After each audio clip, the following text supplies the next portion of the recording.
الشيطان الرجيم. بسم الله الرحمن الرحيم.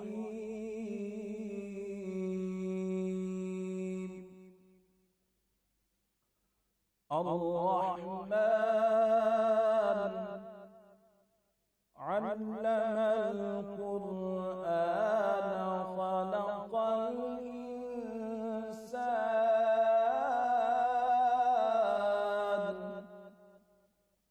علمه البيان.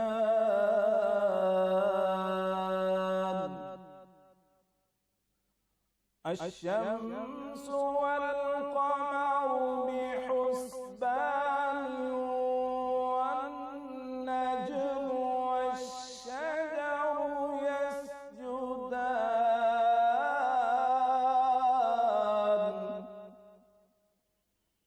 والسماء رفعها ووضع الميزان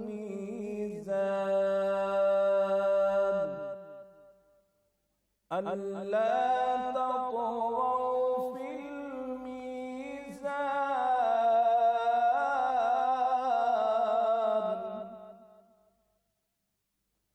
وأقيموا الوزن بالقسط ولا تخسروا الميزان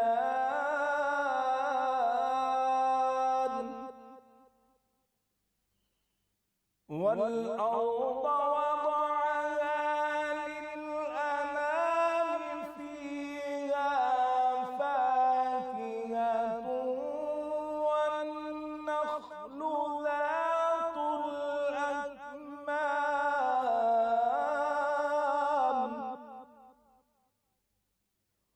والحب ذو العصف والريحان. فبأي آلاء ربكما تكذبان. خلق الإنسان من صلصال كالفخار وخلق الجان من مارج من نار. فبأي آلاء ربكما تكذبان.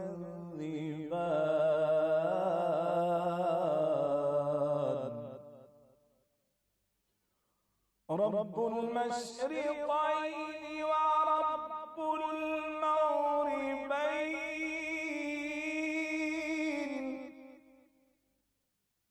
فبأي آلاء ربكما تكذبان. رحمان نے قرآن سکھایا، انسان کو پیدا کیا، اسے بیان سکھایا. سورج اور چاند حساب سے ہیں اور بغیر تنے والی نباتات اور درخت سجود کرتے ہیں. اور آسمان کو اللہ نے بلند کیا اور ترازو رکھی کہ تولنے میں نا انصافی نہ کرو اور انصاف کے ساتھ تولو، قائم کرو اور وزن نہ گھٹاؤ. اور اس نے مخلوق کے لیے زمین رکھی، اس میں پھل میوے اور غلاف والی کھجوریں ہیں اور بھوسے والا اناج اور خوشبو دار پھول ہیں. تو اے جن و انسان، تم دونوں اپنے رب کی کون کون سی نعمت کو جھٹلاؤ گے؟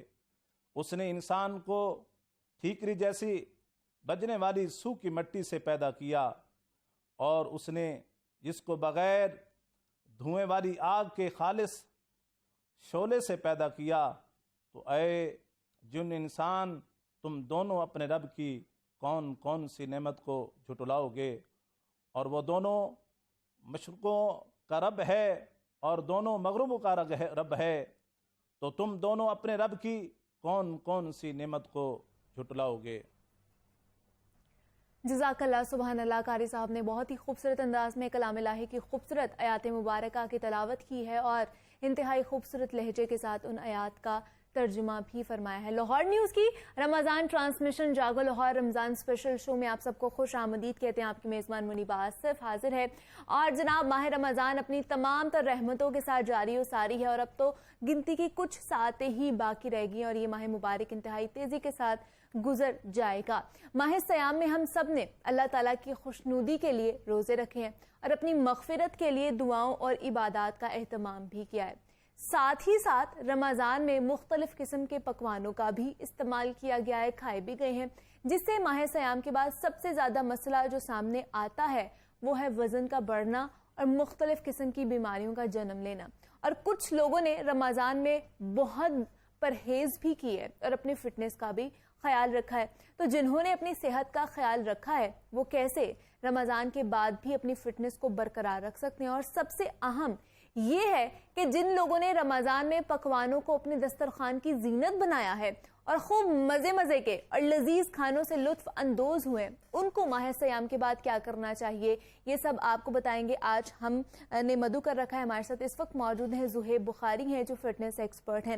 زہیب، میں آپ کو خوش آمدید کہتی ہوں جاگو لاہور میں۔ کیسے ہیں آپ؟ اللہ کا شکر، میں ٹھیک ٹھاک، آپ سنائیں کیسے؟ میں بھی بالکل ٹھیک ٹھاک۔ رمضان اچھا گزر گیا زہیب آپ کا؟ الحمدللہ بالکل فٹ۔ زہیب، جیسے میں بات کر رہی تھی کہ رمضان میں بہت سے لوگوں نے پرہیز بھی کی ہے لیکن بہت سے لوگوں نے بد پرہیزی بھی کی ہے، تو مجھے بتائیے رمضان تو آلموسٹ ختم ہونے والا ہے، کچھ ہی دن باقی رہ گئے ہیں، عید آئے گی، عید پہ بھی بہت سے لوگوں نے بد پرہیزی کرنی ہے، چیزیں کھانی ہے، کھابے کھانے ہیں، تو کس طرح ہم مینٹین کر سکتے ہیں؟ مطلب بہت سارے لوگوں نے وزن کم بھی کیا ہوتا ہے رمضان میں، لیکن عید پر اتنا ہی ہم لوگ کھا لیتے ہیں تو وزن پھر بڑھنا شروع ہو جاتا ہے۔ اچھا، اس میں سب سے پہلے دو چیزیں ہیں جو ٹاپک میں آپ نے پوچھے، ایک تو جنہوں نے ڈائٹ کی اور ویٹ لاس کیا، دوسرے جنہوں نے نہیں کی۔ پہلے میں سٹارٹ کرتا ہوں جنہوں نے ڈائٹ کی اور ویٹ لاس کیا۔ ٹھیک ہے۔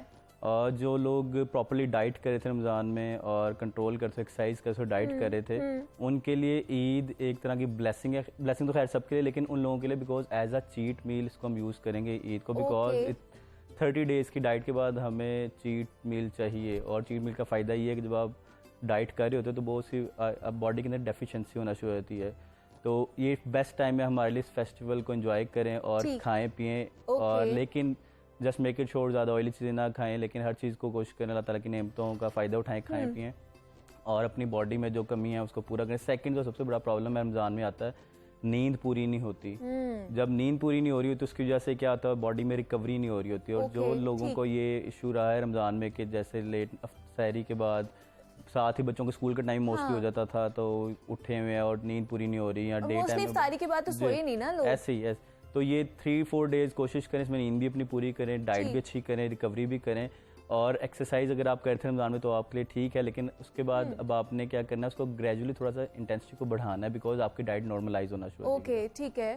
اور جو لوگ ڈائٹ نہیں کر رہے تھے اور جنہوں نے خوب مزے اڑائے ہیں، اب وہ 2 دن اور اڑا لیں، لیکن یہ ہے کہ عید کے بعد پراپرلی کوشش کریں کہ ڈائٹ کا خیال رکھیں، لیکن میں جسٹ میک اٹ شور، جیسے پہلے بھی میں نے بولا ہے کہ ڈیورنگ عید کوشش کریں سب کچھ کھائیں، لیکن کنٹرول کھائیں، آئلی چیزیں کنٹرول کریں کہ نہ کھائیں، باقی جو سویٹس ہیں، میٹھا اس کو اوائڈ کریں، تھوڑا سا کھائیں، جو اگر آپ کسی گھر جاتے ہو تو نہیں کھاتے تو وہ بھی، اگر آپ برا مانتا تو آپ نے اس کا بھی دل رکھنا ہے، اور فیسٹیول ہے عید کا، ہم اس کو اگنور نہیں کر سکتے نا، خاص طور پہ ایز اے مسلم، تو آپ تھوڑا تھوڑا کھائیں لیکن اس کی ایکسیس کوانٹٹی کو انٹیک نہ کریں، اور کوشش کریں آفٹر عید اسٹریٹ اوے ڈائٹ اسٹارٹ کریں۔ ہیلتھ ڈائٹ کا مطلب ہیلدی کھانا، ڈائٹ کا مطلب فاقے نہیں، سب سے پہلے تو ہمیں یہ سمجھنا پڑے گا، ہیلدی کھائیں اور ایکسرسائز اسٹارٹ کریں، اس کو اپنی لائف کا حصہ بنائیں۔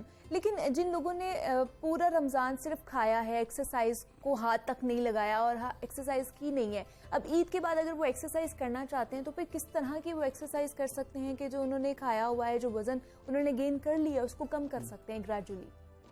سب سے پہلے تو یہ ہے کہ گریجولی آہستہ آہستہ ایکسرسائز کو بھی انٹینسٹی لو کے ساتھ ہم نے اسٹارٹ کرنا، بیکاز رمضان میں آپ نے جتنا بھی کھایا پہ، لیکن آپ بیکاز اگر فاسٹنگ کر رہے ہو تو باڈی میں کہیں نہ کہیں تھوڑی سی ویکنس رہ جاتی ہے، تو اس ویکنس کے ساتھ آپ direct high intensity work outs پہ نہیں جا سکتے، آپ کوشش کرو کہ سلائٹلی تھوڑی تھوڑی ایکسرسائز اسٹارٹ کریں, weight training, light weight training start کریں, 3 days a week سے اسٹارٹ کر لیں یا 2 days a week سے اسٹارٹ کر لیں. اس کی انٹینسٹی کم کر لیں, 1 hour کی بجائے 30 منٹ سے اسٹارٹ کریں. لائٹ ویٹ استعمال کریں. اگر یہ ویٹ ٹریننگ نہیں آپ کریں تو کوشش کریں واک کریں, 1 گھنٹے کی بجائے 30 منٹس کریں, 30 منٹس نہیں کریں 20 منٹس کریں. لائٹ انٹینسٹی سے اسٹارٹ کریں اور آہستہ آہستہ اپنے آپ کو لے کے چلیں. لیکن بہت سے لوگ کہتے ہیں نا کہ ہم نے فوراً سے جو ہے وہ اپنا وزن کم کرنا ہے تو ہائی انٹینسٹی کے ورک آؤٹ پہ چلے جاتے ہیں. بالکل ہائی انٹینسٹی تو کر تو سکتی ہے آپ کا فوراً ورک آؤٹ ویٹ کم, لیکن اس کے ساتھ ڈائٹ میٹر کرتی ہے. اگر آپ کو فوراً ویٹ کم کرنا تو یہ پاسبل نہیں ہے. اوکے. کوئی بھی ایسی ڈائٹ جو آپ کے فوراً ویٹ کم کریے فوراً آپ کا ویٹ بڑھا بھی دے گی. جیسے کہ بہت سی ڈائٹس ہیں جس کے اندر آپ کاربز بند کر لیتے ہو یا پروٹین بند کر لیتے ہو یا فیٹس بند کرتے ہو. باڈی کو ہمارے تینوں چیزیں چاہیے, کاربز بھی چاہیے, فیٹس بھی چاہیے, پروٹین بھی چاہیے.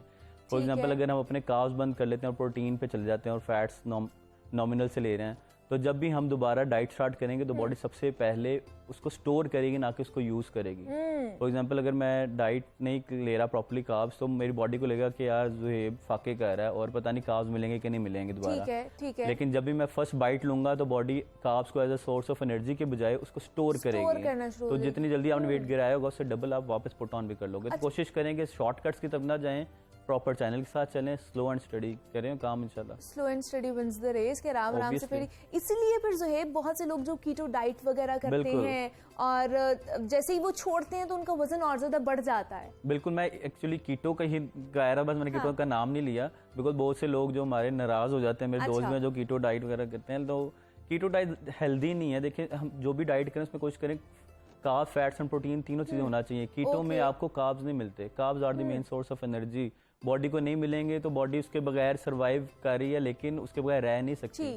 جب آپ اس کو کاربس انٹیک کرو گے تو فوراً گین ہوگا. بہت سے آپ پیج سوشل میڈیا پہ پیجز دیکھو کیٹو کے, اس میں لکھا ہوتا ہے کہ میں نے 20 کلو کم کر لیا, 2 مہینے میں 30 کلو کم کر لیا, لیکن وہ آفٹر نہیں لگاتے کہ اب 30 کلو کم کرنے کے بعد 2 مہینے میں دوبارہ 30 کلو 40 کلو دوبارہ گین بھی کر لیا. بیکاز کاربس تو باڈی کو چاہیے, آپ اس کو اگنور نہیں کر سکتے, اس کو اوائڈ نہیں کر سکتے. لیکن یہ لوگ وہ ہوتے ہیں جو صرف ڈائٹ کے تھرو اپنا وزن کم کر رہے ہوتے ہیں, وہ دوبارہ سے گین کر لیتے ہیں. لیکن اگر ڈائٹ کے ساتھ ایکسرسائز کریں تو وہ پھر کتنا بینیفیشل ہے ان کے لیے؟ ایکسرسائز تو میں کہتا ہوں کہ ڈائٹ ٹھیک ہے امپورٹنٹ ہے, لیکن ایکسرسائز بھی امپورٹنٹ بیکاز ایکسرسائز آپ کا میٹابولزم کو فاسٹ کر دیتی ہے. اگر آپ ایکسرسائز کرے اور آپ کا میٹابولزم فاسٹ ہے, فاسٹ آپ نے کر لیا میٹابولزم, تو آپ کچھ کھا بھی رہے تو آپ کو وہ اتنا ہارمفل نہیں ہے, وہ اس کو فوراً سے ہضم ہو جائے گا. لیکن ہمارا کنسیپٹ کیا ہے کہ ہم جو ہے ڈائٹ سے کر لیں, خالی ڈائٹ سے کریں, ڈائٹ ٹھیک ہے ویٹ کم کر لیں گے, لیکن آپ نے لانگ ٹرم جانا ہے تو آپ کو اپنا میٹابولزم کو فاسٹ کرنا پڑے گا. آپ کو یہ مسئلہ حل کرنا پڑے گا, اپنے سلو میٹابولزم کو فاسٹ کرنا پڑے گا. لیکن گرمیوں میں بہت سے لوگ جو ہیں زہیب وہ ایکسرسائز نہیں کرتے ہیں کہ باہر بہت گرمی ہوتی ہے, واک نہیں کر سکتے پارک میں جا کے, تو گھر پر کس طرح کی پھر وہ لائٹ بھی ہو سکتی ہے. اب تو بہت سے جمز ہیں جس کے اندر اے سی لگا ہوتا ہے, آپ اے سی میں جا کے ایکسرسائز کرتے ہو. گھر کے اندر ایکسرسائز آپ کو زیادہ گرمی لگے گی, جلدی ان کی کیلوریز برن کر دیں, اس طرح کی ایکسرسائز تھوڑی بتا دیں. کارڈیو کے ورک آؤٹ کی کوشش کریں, جمپنگ جیکس وغیرہ یا ملٹی مسل ایکسرسائز کریں, اس میں 2 سے 3 muscle at the same time use ہو رہے ہیں. جہاں پہ فار ایگزامپل بائسپ کرل آپ کرو 1 کیلری برن ہو رہی ہے, ملٹی مسل میں 2 سے 3 ایٹ دا سیم ٹائم ہو رہی ہیں. جہاں پہ آپ نے 1 منٹ میں 10 کیلریز برن کرنی ہے, ملٹی مسل میں آپ شاید 20 کر لو گے. منیمم ٹائم میں میکسیمم کیلریز برن کرو گے. لیکن اگین کہ ملٹی مسل ایکسرسائز تھوڑی ٹف ہوتی ہے, اس کو پھر آپ کو اپنے لائف کا حصہ بنانے کے لیے بھی آپ کو پھر موٹیویشن چاہیے. اور کوشش کریں ملٹی مسل ایکسرسائز جب بھی کریں ایک ٹرینر کے ساتھ کریں, بیکاز میں انجریز کے چانسز زیادہ ہوتے ہیں. تو اپنے فارم کا خیال رکھیں, بیکاز ہم نے ویٹ ریڈکشن کرنے کے چکر میں اپنے آپ کو انجر نہیں کرنا ہے. ایگزیکٹلی. اور فٹنس ایکسپرٹ زہیب بخاری ہمارے ساتھ موجود ہے. زہیب بہت شکریہ آپ کا, آپ یہاں پر آئے. اور ہم بات کر رہے تھے جناب کے جو کھابے ہم نے اڑائے ہیں رمضان مبارک میں, اور جو ہم نے عید پر بھی کھانے ہیں, اس کے بعد ہم اپنی جو فٹنس ہے اس کو کس طرح مینٹین کر سکتے ہیں, کون کون سی ایکسرسائز کر سکتے ہیں, اس پر بات کی ہم نے. آپ نے کہیں نہیں جانا, چھوٹی سی بریک کے بعد ہم آپ سے دوبارہ ملتے ہیں.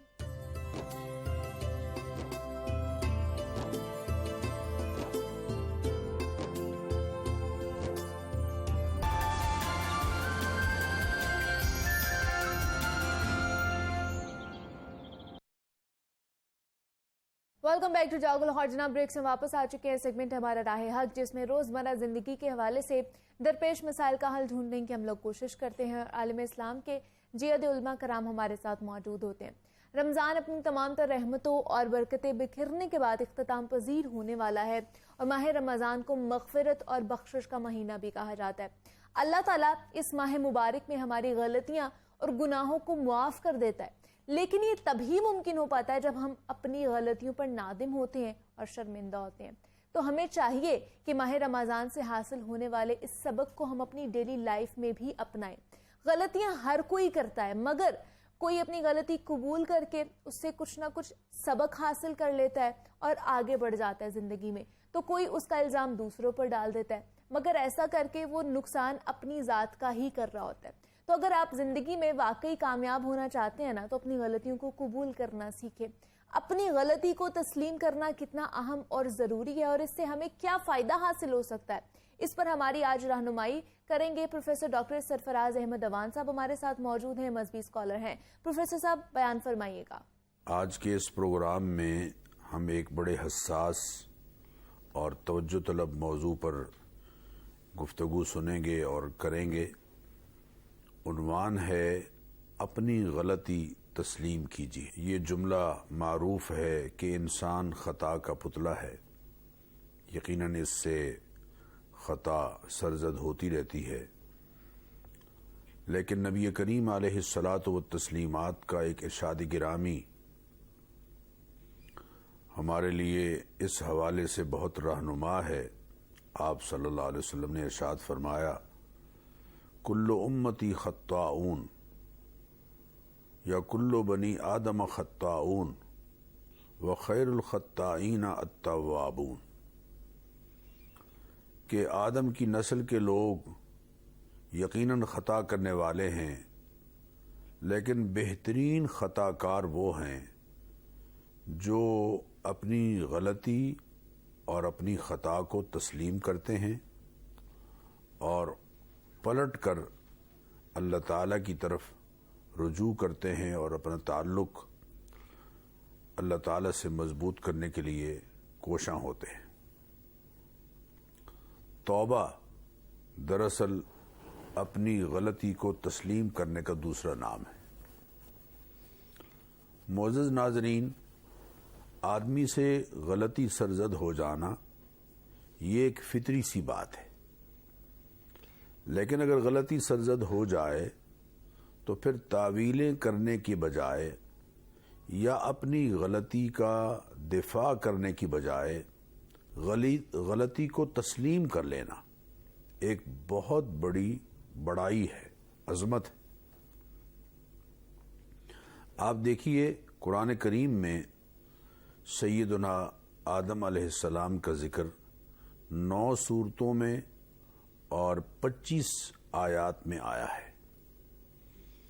سورہ بقرہ میں اللہ تعالیٰ نے جہاں حضرت آدم علیہ السلام کی تخلیق کا ذکر فرمایا اور خلافت ارضی کے منصب پر ان کے فائز ہونے کی بات اللہ تعالیٰ نے ارشاد فرمائی، وہاں حضرت آدم اور سیدہ حوا سلام اللہ علیہا کے تذکرے میں ارشاد باری تعالی ہے، قلنا یا آدم اسکن انت وزوجک الجنہ وکلا منہا رغدا حیث شئتما ولا تقربا هذه الشجرہ فتکونا من الظالمین، کہ ہم نے آدم کو اور ان کی بیوی سے کہا کہ تم جنت میں رہو، کھاؤ پیو وافر مقدار میں جہاں سے چاہو کھاؤ، لیکن اس درخت کے تم نے قریب نہیں جانا ہے۔ اب دیکھیے ذرا غور کیجئے، ایک حکم وہ ہے کہ جو حضرت آدم علیہ السلام کو دیا گیا اور ان سے اس حکم کی بجا آوری میں فروگزاشت ہوئی اور وہ کام کر بیٹھے کہ جس سے اللہ تعالیٰ نے انہیں روکا تھا۔ دوسری طرف شیطان ہے، اس کو اللہ تعالیٰ نے ایک کام کے کرنے کا حکم دیا۔ قرآن کریم میں جہاں یہ ارشاد ہے کہ وَإِذْ قُلْنَا لِلْمَلَائِكَةِ اسْجُدُوا لِآدَمَ فَسَجَدُوا إِلَّا إِبْلِيسَ، کہ جب ہم نے فرشتوں سے یہ کہا کہ آدم علیہ السلام کو سجدہ کرو تو سب نے سجدہ کیا مگر ابلیس نے سجدہ نہیں کیا۔ اس آیت کو پڑھ کر قرآن کریم پر پوری طرح عبور نہ رکھنے والے لوگ بعض دفعہ یہ کہہ دیتے ہیں کہ جناب شیطان کو تو حکم ہی نہیں دیا گیا، یہ حکم تو فرشتوں کو تھا۔ یہ بات دراصل قرآن کریم سے اور مضامین قرآن کریم سے پوری طرح شناسائی نہ ہونے کی وجہ سے یا کم فہمی کی وجہ سے سورہ اعراف میں اللہ تعالیٰ نے اس بات کا ذکر فرمایا ہے کہ قال ما منعک اللہ تسجد اذ امرتک، اے شیطان کس چیز نے تجھے سجدہ کرنے سے روکا ہے جبکہ میں نے تجھے حکم دیا تھا کہ تو سجدہ بجا لائے۔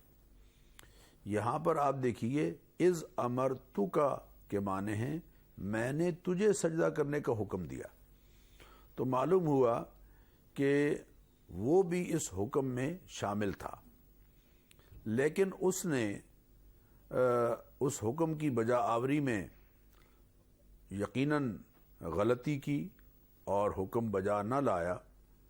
دونوں میں فرق دیکھیے کہ ایک سے بھی وہ کام ہوا جو نہیں ہونا چاہیے تھا اور دوسرے نے وہ کام نہیں کیا جس کے کرنے کا اسے حکم دیا گیا تھا۔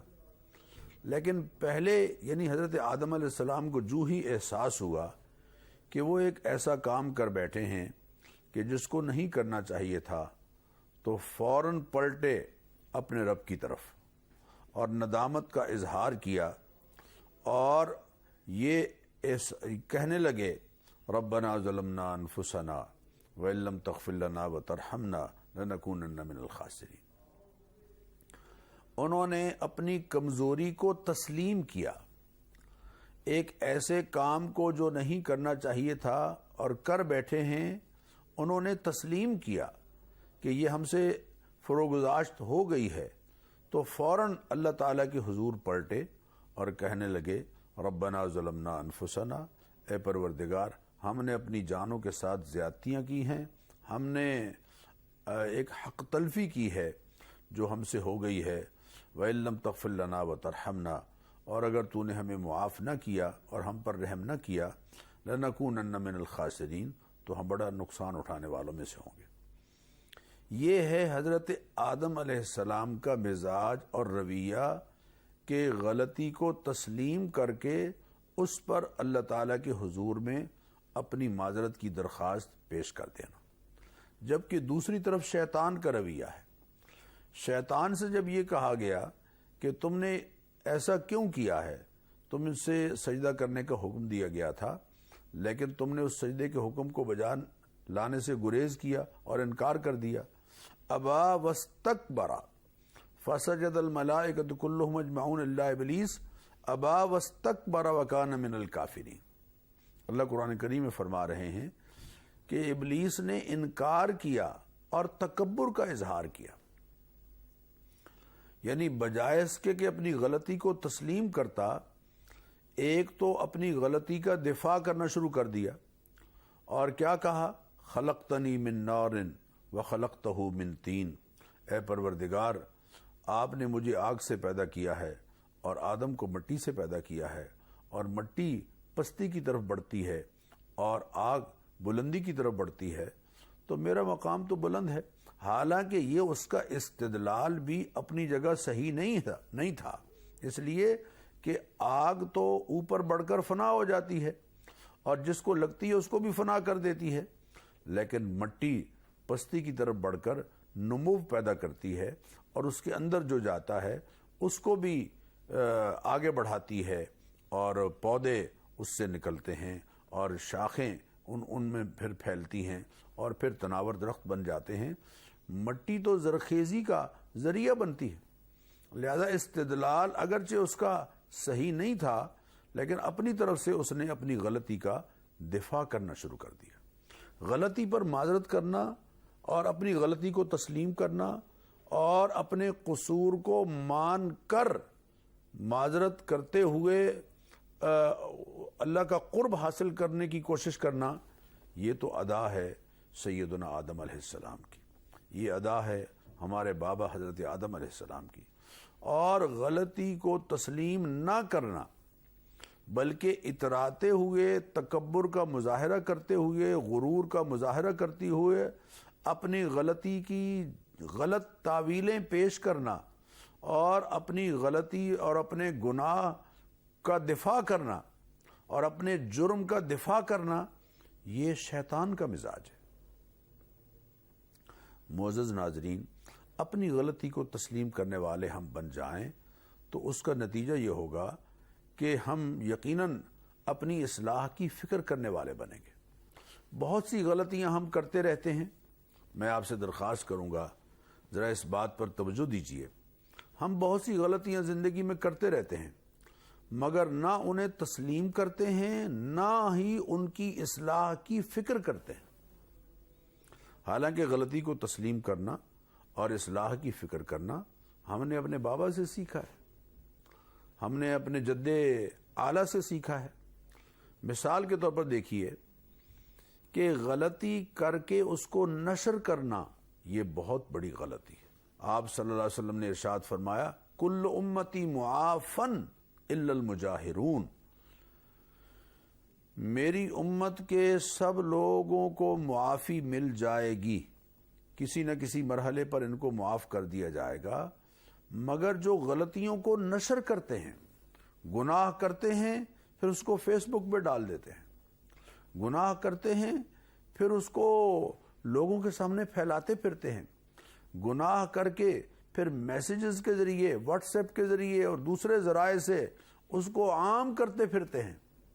بندگان خدا، یہ ایک ایسی غلطی ہے کہ جس کو ہم تسلیم کرنے کے لیے بھی تیار نہیں ہیں، چونکہ نبی کریم علیہ الصلوۃ والتسلیمات نے ارشاد فرمایا کہ رضا الرب فی رضا الوالد و سخط الرب فی سخط الوالد،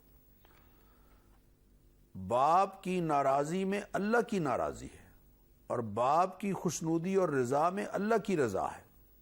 ایک صحابی نے عرض کیا یا رسول اللہ وَإِن ظَلَمَا، ماں باپ اگرچہ زیادتی کر رہے ہوں، تو آپ نے فرمایا وَإِن ظَلَمَا، ہاں اگرچہ وہ زیادتی کیوں نہ کر رہے ہوں۔ پھر انہوں نے کہا وَإِن ظَلَمَا، اگرچہ وہ زیادتی کر رہے ہوں، آپ نے پھر فرمایا وَإِن ظَلَمَا، یعنی 3 دفعہ یہ جملہ نبی کریم علیہ الصلوۃ والتسلیمات نے دہرایا۔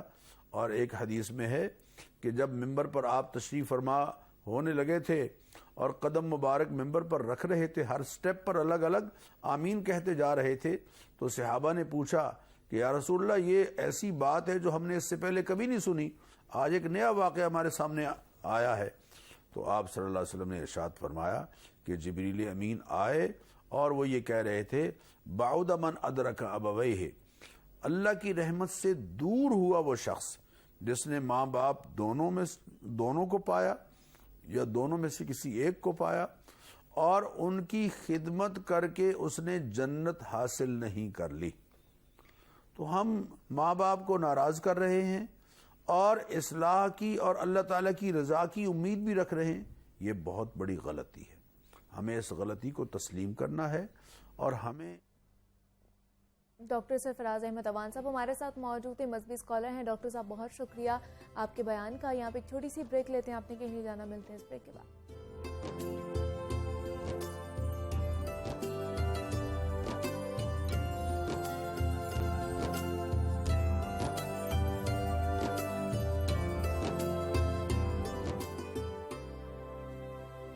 Welcome back to Jaago Lahore Ramzan special show. ماہ سیام اپنی تمام تر رحمتوں اور برکتوں کو سمیٹتے ہوئے ہمارے ہاتھوں سے نکلتا ہی جا رہا ہے، اور ماہ سیام کے آخری ایام یہ چل رہے ہیں۔ ماہ سیام ہمیں بہت سے اسباق اور تعلیمات دیتا ہے۔ ہم ایک مکمل دین کے پیروکار ہیں اور اتنا خوبصورت دین ہے کہ نہ صرف زندگی کے ہر معاملے میں ہماری رہنمائی فرماتا ہے بلکہ ایسے رہنما اصول بھی ہمیں بتاتا ہے جن پر ہم عمل پیرا ہو کر ہم سب نہ صرف اپنی دنیاوی زندگی بہتر طریقے سے گزار سکتے ہیں بلکہ اپنی آخرت بھی سنوار سکتے ہیں۔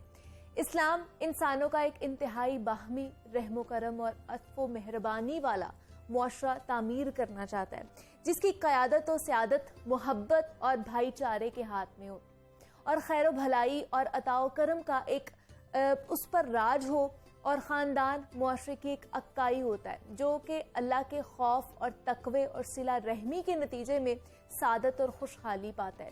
اسلام نے خاندان کی جڑیں مضبوط کرنے اور اس کی عمارت کو پائیدار بنانے کا ایک خاص اہتمام بھی کیا ہے۔ صلہ رحمی رشتہ داروں کو معاف کرنے اور رشتے جوڑنے کا نام ہے۔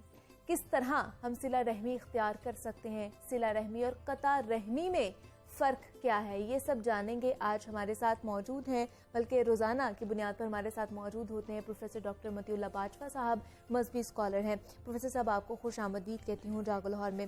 پروفیسر صاحب آج ہم نے بات کرنی ہے صلہ رحمی کے حوالے سے. بہت بات ہوتی ہے اس کے بارے میں، قرآن حدیث میں بھی، قرآن پاک میں بھی بات کی گئی ہے، اور ہم بھی اپنے ارد گرد اس بارے میں سنتے رہتے ہیں، لیکن اس کا مفہوم کیا ہے، اس کا مطلب کیا ہے؟ سب سے پہلے تو یہ ہمیں بتائیں. بسم اللہ الرحمن الرحیم. سب سے پہلے تو اس بات کو سمجھنا ضروری ہے کہ یہ رحم جو ہے وہ اللہ تعالیٰ کی رحمت سے مشتق ہے، اور اللہ تعالیٰ نے اس کو خود تخلیق فرمایا ہے، اور خود اس کا حصہ کرنے کے بعد، اس کو الگ کرنے کے بعد فرمایا کہ جو تجھے توڑے گا میں اسے توڑوں گا، یا تجھے کاٹے گا میں اسے کاٹوں گا، اور جو تجھے جوڑے گا میں اسے جوڑوں گا. تو صلہ اسی وصل سے ہے، یعنی ملانے سے. صلہ رحمی یعنی رشتہ داریوں کو ملانا، باہمی تعلقات کو نبھانے کی کوشش کرنا. آسان لفظوں میں ہم یہ کہہ سکتے ہیں کہ تمام آپ کے وہ رشتے، خاص طور پہ جو آپ کو آپ کے والدین کی طرف سے ملتے ہیں، ان کا ایک خاص مقام ہے، ان کو آپ توڑ نہیں سکتے، ان کو کاٹ نہیں سکتے. اس کے بعد آپ کے ذاتی رشتے ہیں، جیسے آپ کی بیوی ہے، شوہر ہے، دوست احباب ہیں. یہ رشتے یہ اس وقت تک رشتے ہیں جب تک یہ رشتے آپ رکھیں، باہمی طور پر رکھیں. الگ ہونا چاہے تو ان میں سے الگ بھی ہو سکتے ہیں، لیکن یہ جو ماں باپ کی طرف سے رشتے ملتے ہیں ان سے آپ الگ نہیں ہو سکتے. یہ اختیاری نہیں ہے کہ آپ ان میں سے جب چاہیں کسی سے ناراض ہیں تو چھوڑ کر الگ ہو جائیں، جب چاہیں کسی سے لا تعلق ہو جائیں. یہ دونوں ماں کی طرف سے بھی اور باپ کی طرف سے بھی ایسے رشتے جو آپ کو پیدائش کے ساتھ ہی دنیا میں آتے ہی آپ کو اللہ تعالیٰ کی طرف سے ودیت کردہ ہیں. ٹھیک ہے. اب ان کا خیال رکھنا اور ان کو نبھانا یہ پرائر ذمہ داری ہے، اور اس میں پھر جتنی بھی مشکلات آتی جائیں وہ آپ کو فیس کرنا ہے، آپ کو برداشت کرنا ہے. اور اسی لیے فرمایا کہ والذین یصلون ما امر اللہ بہ ان یوصل. اللہ تعالیٰ نے، یعنی مومنوں کی شان یہ بیان کی جا رہی ہے کہ یہ وہ لوگ ہیں جو اللہ تعالیٰ نے جن چیزوں کو ملانے کا حکم دیا ہے اس کو ملاتے ہیں. یہ اس رشتے کو کاٹتے نہیں ہیں، چاہے وہ کتنا ہی سخت رشتہ دار کیوں نہ ہو، یا کتنا ہی ان کے لیے برا رشتہ دار کیوں نہ ہو، لیکن یہ اس رشتے کو پھر بھی نبھانے کی کوشش کرتے ہیں، کیونکہ صلہ رحمی یہ تقاضا کرتی ہے کہ آپ ماں اور باپ کی طرف سے جو رشتے آپ کو ملے ہیں آپ ان کو نبھانے کی کوشش کریں. لیکن باجوہ صاحب ادھر ایک یہ بھی بات آ جاتی ہے، جیسے رشتہ داروں کی ہم بات کر رہے ہیں، پہلے اس کی بات کر لیتے ہیں کہ بہت سے رشتہ دار آپ سے قطع تعلق ہی کرنا چاہتے ہیں، یا ناراض ہو جاتے ہیں، زیادتی آپ کے ساتھ بہت زیادہ کر جاتے ہیں. تو اس کے بارے میں ہم ان سے کتنی نیکی سے پیش آ سکتے ہیں اور کب تک پیش آ سکتے ہیں؟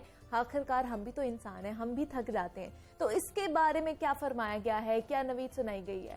بات تو سچ ہے کہ بعض رشتہ دار واقعی امتحان ہوتے ہیں، اور ان کا رویہ ایسا تلخ ہوتا ہے. آپ چاہتے ہیں ان کو ملنا، آپ چاہتے ہیں ان کے ساتھ چلنا، اور آپ کوشش بھی کرتے ہیں، لیکن ان کی طرف سے ہی اتنا ظلم ہوتا ہے، یا ایسی ضد کا اور عناد کا سلسلہ چلتا ہے کہ آپ تھک جاتے ہیں، اور آپ بالآخر انسان ہونے کے ناطے آپ یہ سوچنا شروع کر دیتے ہیں کہ میں کب تک اس کو نبھاؤں.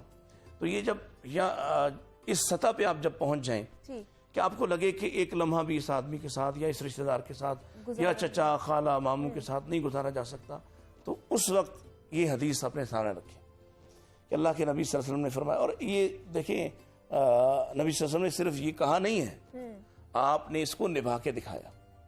آپ سے آپ کے جو رشتہ دار تھے جو آپ کے مخالف ہو گئے، ان سے برا کون ہو سکتا ہے، اس سے زیادہ ظلم کون کر سکتا ہے کہ حقیقی چچا ہے اور وہ آپ کے راستے میں اپنی بیوی کے ساتھ مل کے کانٹے بچھا رہا ہے. حقیقی چچا ہے اور وہ آپ کے گھر کے ساتھ گھر ہے اور آپ کا کھانا پک رہا ہے اور آپ کے کھانے کے اندر وہ گندگی پھینک رہا ہے. یا اس طرح کی بے شمار مثالیں کہ آپ کے قریبی رشتہ داروں نے، ایک آپ کے چچا زاد بھائی ہیں، ان کا نام بھی ابو سفیان ہے، اور ابو سفیان بن حارث، حضرت جو رسول اللہ صلی اللہ علیہ وسلم ان کے چچا حارث کے بیٹے ہیں. وہ اس قدر تلخ آمیز ان کی گفتگو ہے کہ اللہ کے نبی صلی اللہ علیہ وسلم یاد کرتے ہوئے کہتے تھے کہ مجھ سے سخت ترین بات میرے چچا کے بیٹے نے کہی. وہ کیا تھی؟ وہ قرآن میں نازل کی گئی کہ جب آپ نے ان کو دعوت دی تو اس نے کہا اگر آپ سیڑھی لگا کر آسمان پہ چڑھ جائیں، یعنی سیڑھی لگی ہو اور آپ سٹیپ بائی سٹیپ ہمارے سامنے آسمان پر جا رہے ہوں، اور اللہ تعالیٰ آپ کو کتاب پکڑا رہا ہو اور آپ پکڑ رہے ہوں اور ہم دیکھ رہے ہوں، ہم پھر بھی آپ کو نبی نہیں مانیں گے. آپ کہتے ہیں کہ اس سے کڑوی بات مجھے کسی کافر نے بھی نہیں کہی. یہ بڑی تلخ بات تھی. لیکن جب آپ اس سطح پہ آ جائیں تو ایک تو رسول اللہ صلی اللہ علیہ وسلم کا طرز عمل سامنے رکھیں کہ اس کے باوجود بھی آپ نے ان کے لیے کیسی شفقت، کیسی نرمی،